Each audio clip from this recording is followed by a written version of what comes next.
आप देख रहे हैं सत्यहिंदी.com।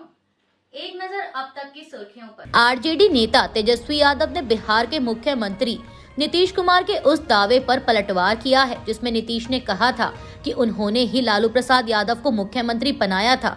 तेजस्वी ने कहा कि कल नीतीश कुमार का सदन में जो बयान था कि उन्होंने लालू जी को मुख्यमंत्री बनाया, नीतीश कुमार को यह पता होना चाहिए कि उनसे पहले ही हमारे पिता 2 बार विधायक और 1 बार सांसद बन चुके थे। यह सच्चाई है कि तेजस्वी यादव ने नीतीश कुमार को 2 बार बिहार का मुख्यमंत्री बनाया और उनकी पार्टी को बचाया है। आपको बता दें कि मंगलवार को बिहार विधानसभा में नेता प्रतिपक्ष तेजस्वी और मुख्यमंत्री नीतीश कुमार के बीच तीखी बहस हुई थी। इस दौरान नीतीश कुमार ने दावा किया था कि उन्होंने ही लालू प्रसाद यादव को मुख्यमंत्री बनाया।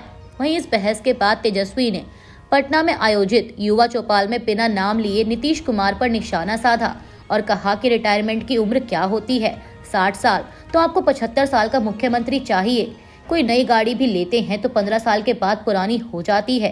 तेजस्वी ने कहा कि सरकार भी ऐसी गाड़ी को चलाने की अनुमति नहीं देती क्योंकि उससे प्रदूषण होता है और अब समय आ गया है कि खटारा नहीं, नई गाड़ी से तेज रफ्तार में बिहार को आगे लेकर जाना है।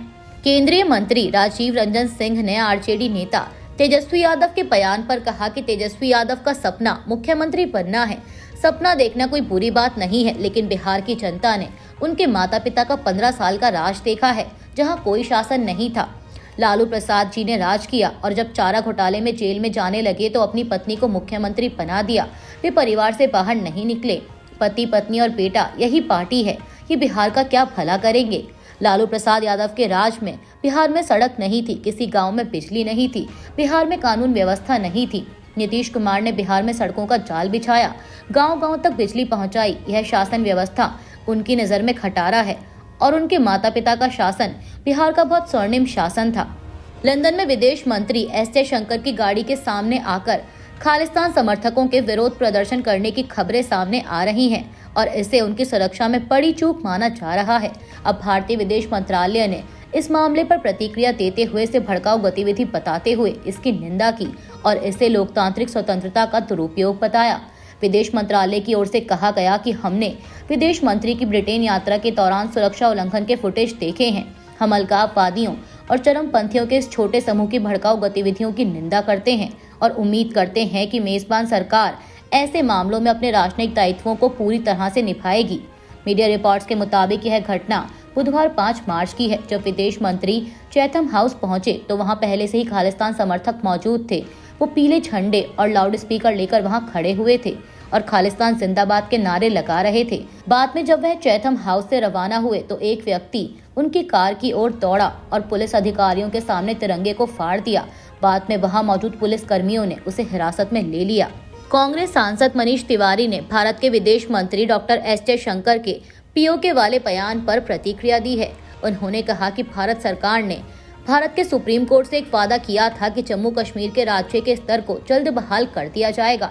जम्मू कश्मीर को पूर्ण राज्य का दर्जा जल्द से जल्द दिया जाएगा।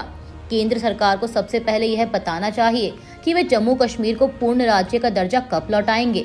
और अगर भारत के विदेश मंत्री डॉक्टर एस जयशंकर ने केवल पाक अधिकृत कश्मीर यानी पीओके की बात की है तो इससे बहुत गंभीर और संवेदनशील सवाल पैदा होता है, क्योंकि हमारा यह मानना है कि पाक अधिकृत कश्मीर यानी पीओके हमारे भारत का ही हिस्सा है। तमिलनाडु कैबिनेट के मंत्री सेंथिल बालाजी के यहाँ एक बार फिर ईडी ने छापा मारा है। पीटीआई की रिपोर्ट के मुताबिक ईडी ने गुरुवार को तमिलनाडु में कई स्थानों पर छापेमारी की। यह छापेमारी तमिलनाडु राज्य विपणन निगम में कथित अनियमितताओं से जुड़े मंत्री सेंथिल बालाजी और अन्य लोगों के खिलाफ ताज़ा मनी लॉन्ड्रिंग जांच के तहत की गई। आधिकारिक सूत्रों ने जानकारी देते हुए बताया कि राज्य में करीब 10 परिसरों पर छापेमारी की जा रही है। इनमें बालाजी, कुछ सरकारी ठेकेदार और अन्य संस्थाएं शामिल हैं। उन्होंने बताया कि जांच तमिलनाडु राज्य विपणन निगम में कथित अनियमितताओं से जुड़ी है। ट्रंप प्रशासन की एक चौंकाने वाली खबर सामने आई है। दरअसल जिस हमास को वर्षों पहले अमेरिका ने आतंकी संगठन घोषित किया हुआ है, उसी के साथ ट्रंप प्रशासन की वार्ता की खबरें हैं। हमास के एक वरिष्ठ अधिकारी ने मीडिया को बताया कि एक अमेरिकी अधिकारी के साथ 2 सीधी बैठकें हुई हैं। वहीं अमेरिकी राष्ट्रपति कार्यालय व्हाइट हाउस की प्रवक्ता कैरोलिन लेविट से जब संपर्कों के बारे में पूछा गया तो उन्होंने कहा कि बंधकों के लिए राष्ट्रपति ट्रंप के विशेष दूत एडम बोहलर के पास बातचीत करने का अधिकार है। अब अमेरिका से हमास की सीधी बातचीत पर इसराइल की भी प्रतिक्रिया आई है। प्रधानमंत्री नेतन्याहू के कार्यालय से आई प्रतिक्रिया में कहा गया है कि इसराइल ने हमास के साथ सीधी बातचीत के संबंध में अमेरिका को अपनी स्थिति बता दी है। हालांकि यह साफ नहीं है कि इस्राएली अधिकारियों को बातचीत के बारे में कितना बताया गया। अमेरिकी राष्ट्रपति डोनाल्ड ट्रंप ने इस्राएली बंधकों की रिहाई को लेकर हमास को आखिरी चेतावनी दी है। ट्रंप ने सोशल मीडिया प्लेटफॉर्म ट्रूथ पर एक पोस्ट में लिखा कि मैं इस्राएल को वह सब कुछ भेज रहा हूं जो उसे काम पूरा करने के लिए चाहिए। अगर मेरी बात नहीं मानेंगे तो हमास का एक भी सदस्य सुरक्षित नहीं रहेगा। बता दें कि यह खबर व्हाइट हाउस की ओर से इस बात की पुष्टि किए जाने के कुछ ही घंटों बाद आई है कि वह बंधकों के मुद्दे पर हमास के साथ सीधी बातचीत कर रहा है। अपने सोशल मीडिया पोस्ट में ट्रंप ने कहा कि अगर बंधकों को रिहा नहीं किया गया तो उन्हें भारी कीमत चुकानी पड़ेगी। हालांकि उन्होंने यह स्पष्ट नहीं किया कि वे इसराइल को किस तरह का समर्थन भेज रहे हैं। ट्रंप ने अपने पोस्ट में आगे कहा कि सभी बंधकों को अभी रिहा करो, बाद में नहीं, और जिन लोगों को आपने मारा है उनके शवों को तुरंत लौटाओ, नहीं तो सब खत्म हो जाएगा। यह आपकी आखिरी चेतावनी है। नेतृत्व के लिए अब गजा छोड़ने का समय आ गया है। उन्होंने नागरिकों को भी धमकाते हुए कहा कि साथ ही गजा के लोगों के लिए एक सुंदर भविष्य उनका इंतजार कर रहा है, लेकिन तब नहीं जब आप बंधकों को रखेंगे। अगर आप ऐसा करेंगे तो आप खत्म हो जाएंगे। दक्षिण कोरिया की वायुसेना ने कहा है कि एक लड़ाकू विमान ने सैन्य अभ्यास के दौरान गलती से नागरिकों पर 8 बम गिरा दिए और इस घटना में 7 लोग घायल हुए हैं, जिनमें से 4 गंभीर रूप से घायल हैं।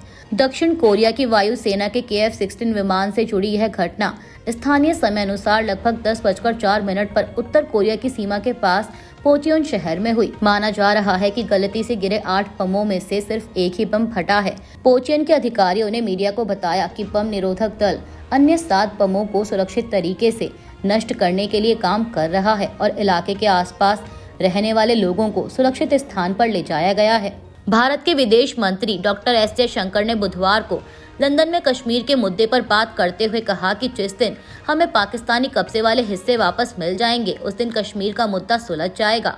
उन्होंने बातचीत में कहा कि कश्मीर में हमने इसके अधिकतर मुद्दों को हल करने के लिए अच्छा काम किया है। मुझे लगता है कि अनुच्छेद 370 को हटाना पहला कदम था। विदेश मंत्री ने आगे कहा कि फिर कश्मीर में विकास, आर्थिक गतिविधि और सामाजिक न्याय को बहाल करना दूसरा और चुनाव कराना जिसमें बहुत अधिक मतदान हुआ तीसरा कदम था। जयशंकर ने कहा कि मुझे लगता है कि हम जिस हिस्से का इंतजार कर रहे हैं वह कश्मीर का चुराया हुआ हिस्सा वापस करना है जो अवैध पाकिस्तानी कब्जे में है। जब यह हो जाएगा तो मैं आपको आश्वासन देता हूं कि कश्मीर का मुद्दा हल हो जाएगा। अमेरिकी राष्ट्रपति डोनाल्ड ट्रंप और कनाडा के प्रधानमंत्री जस्टिन ट्रूडो ने टैरिफ को लेकर फोन पर बात की है। ट्रंप ने अपने सोशल प्लेटफॉर्म ट्रूथ सोशल पर एक पोस्ट में इसकी जानकारी देते हुए ट्रूडो को कनाडा का गवर्नर बताया। ट्रंप ने लिखा कि मैंने कनाडा के गवर्नर जस्टिन ट्रूडो से कहा कि कमजोर सीमा नीतियों के कारण हमारे सामने जो समस्याएं आई हैं उन्हें काफी हद तक उन्होंने बढ़ावा दिया। ये नीतियां कई लोगों की मौत के लिए जिम्मेदार हैं। ट्रंप ने कहा कि जस्टिन ट्रूडो ने मुझे फोन करके पूछा कि टैरिफ के बारे में क्या किया जा सकता है। मैंने उन्हें बताया कि कई लोग फेंटानिल यानी नशीले पदार्थ के कारण मारे गए जो कनाडा और मैक्सिको की सीमा से आ रहा है और कुछ भी मुझे यह नहीं दिखा पाया कि यह अब बंद हो गया है। इस पर जस्टिन ट्रूडो ने मुझसे कहा कि स्थिति अब पहले से बेहतर है, लेकिन मैंने उन्हें कहा कि यह काफी नहीं है। ट्रंप ने आगे बताया कि बातचीत कुछ हद तक दोस्ताना तरीके से समाप्त हुई। आपको बता दें कि डोनाल्ड ट्रंप ने कनाडा और मैक्सिको से अमेरिका आने वाले उत्पादों पर 25% टैरिफ लगा दिए हैं। वहीं चीन पर 20% लेवी यानी एक तरह का टैक्स लगाया है। डोनाल्ड ट्रंप के टैरिफ लगाने को लेकर चीन ने खुलकर अमेरिका को चेतावनी दी है। अमेरिका में चीनी दूतावास ने कहा है कि चीन हर तरह की जंग के लिए तैयार है। चीनी दूतावास ने एक सोशल मीडिया पोस्ट में लिखा, चाहे टैरिफ वॉर हो, ट्रेड वॉर हो या कोई अन्य जंग, अमेरिका अगर जंग चाहता है तो हम इसके अंजाम तक जंग लड़ने को तैयार हैं। आपको बता दें कि अमेरिकी राष्ट्रपति डोनाल्ड ट्रंप ने मंगलवार से चीन पर 10% का नया टैरिफ लगा दिया है और इससे पहले भी फरवरी महीने की शुरुआत में ट्रंप ने चीन से आयात होने वाले सामान पर 10% टैरिफ लगा दिया था। इस तरह से अमेरिका ने कुछ दिनों के अंदर ही चीनी सामान पर कुल 20% टैक्स लगा दिया है।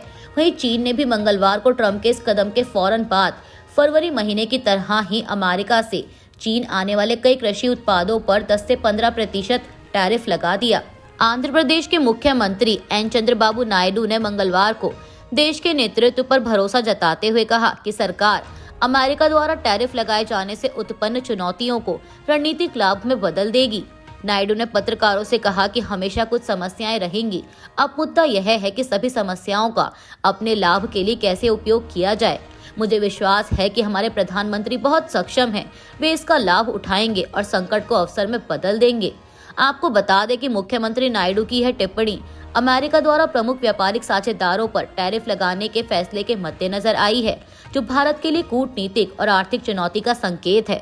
उत्तर प्रदेश एसटीएफ और पंजाब पुलिस के संयुक्त अभियान में गुरुवार तड़के कौशाम्बी जिले से पाकिस्तान की आईएसआई से कथित संबंध रखने वाले बब्बर खालसा इंटरनेशनल के एक सक्रिय आतंकवादी को गिरफ्तार किया गया।